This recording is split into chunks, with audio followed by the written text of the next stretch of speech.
ไม้พี่น้องเสือกำลังออกเนาะหน่อไม้นอกไม่ใหญ่ก็ได้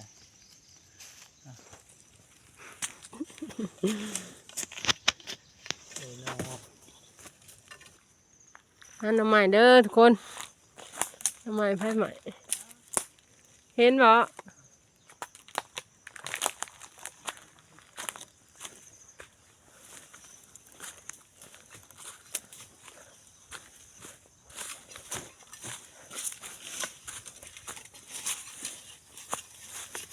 ได้ล่ะตัวมันเด่น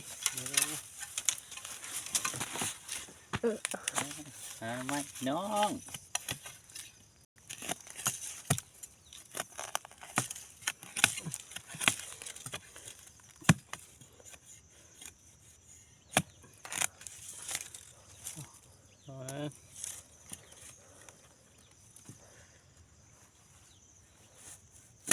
หักเอาเนาะ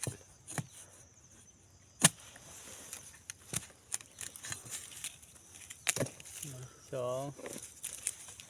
เบิดแล้ว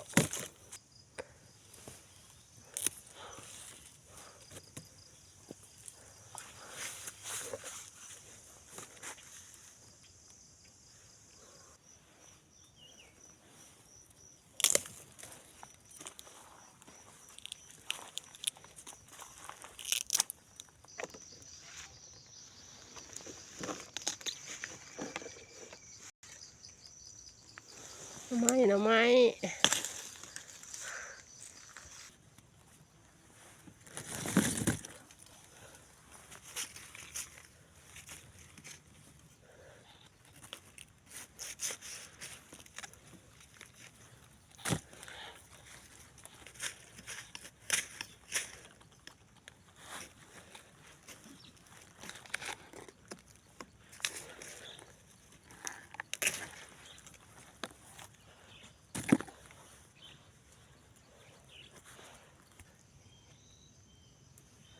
จับไหมโอ้โหนอนหน่อย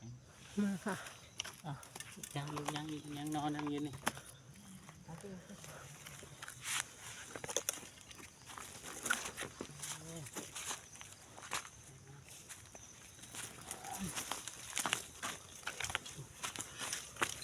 อใหญ่แล้วสิปุ๊บ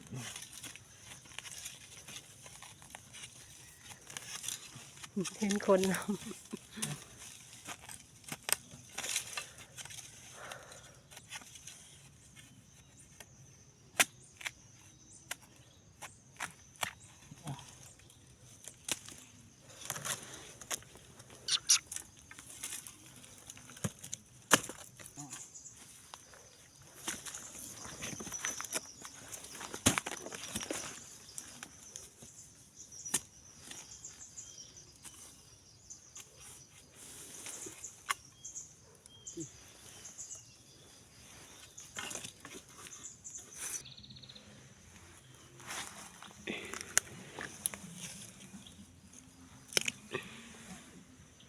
หน่อไม้เด้อทุกคนหน่อไม้ไผ่ใหม่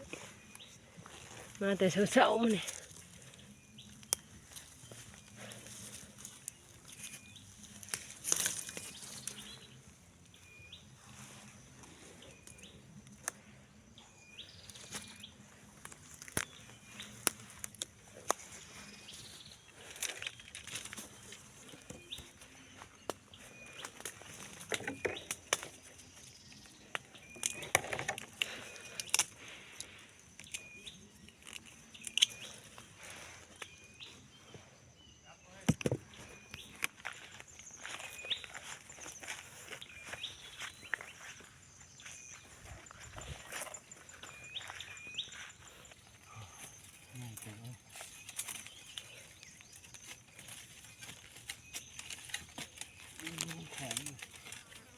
ดินดาบ